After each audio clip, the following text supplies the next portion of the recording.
सभी को नमस्कार। हिंदी साहित्य में भक्ति काल के प्रमुख कवि नंददास के बारे में पढ़ेंगे। नंददास जी जो पहले राम भक्त थे, बाद में कृष्ण भक्त बने।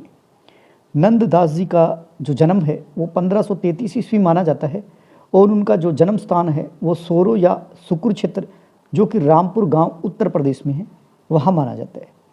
नंददास की मृत्यु 1583 ईस्वी में हुई और ये जो नंददास है ये अष्टछाप के जो 8 कवि थे उनमें सबसे छोटे कवि नंददास थे, यानी सबसे कनिष्ठ जो कवि है वो नंददास माने जाते हैं।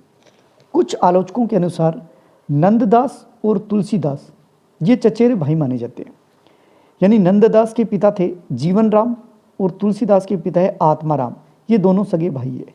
इस तरह सगे भाई है, उन दोनों के जो लड़के हैं वो आपस में क्या हुए, चचेरे भाई। नंददास के गुरु का नाम विठलनाथ है और नंददास की प्रमुख रचनाएं जिनमें इनकी जो सर्वश्रेष्ठ कृति है वो है रास पंचाध्याय। यह इनकी सर्वश्रेष्ठ रचना है और यह रोला छंद में रचित है।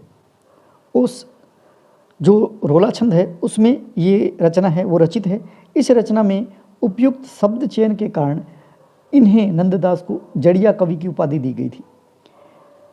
कहा भी जाता है और कवि गड़िया नंददास जड़िया, ये कहने वाले आचार्य रामचंद्र शुक्ल।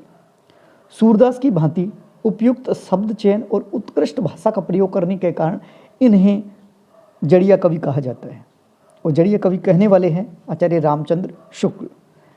इनकी और प्रमुख रचनाएं हैं, उनमें है अनेकार्थ मंजरी, मान मंजरी। ये दोनों जो रचनाएं हैं ये पर्याय कोश ग्रंथ है, यानी अनेकार्थ मंजरी और मान मंजरी है ये पर्याय कोश मानी जाती है। उसके बाद में इनकी और रचनाएं हैं रूप मंजरी और विरह मंजरी। उसके बाद में एक और रचना है भंवर गीत। भंवर गीत जो रचना है इसका जो पूर्वार्ध भाग है उसमें गोपी उद्धव संवाद है और उत्तरार्ध भाग है उसमें कृष्ण प्रेम में गोपियों की विरह दशा का वर्णन किया गया है। इसके बाद में इनकी प्रमुख जो और रचनाएं हैं जिनमें सिद्धांत पंचाध्याय जिसमें कृष्ण की रास लीला से संबंधित पद है।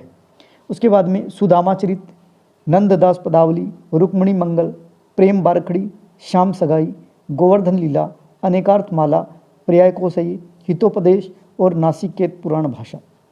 इस तरह की इनकी प्रमुख रचनाएं हैं।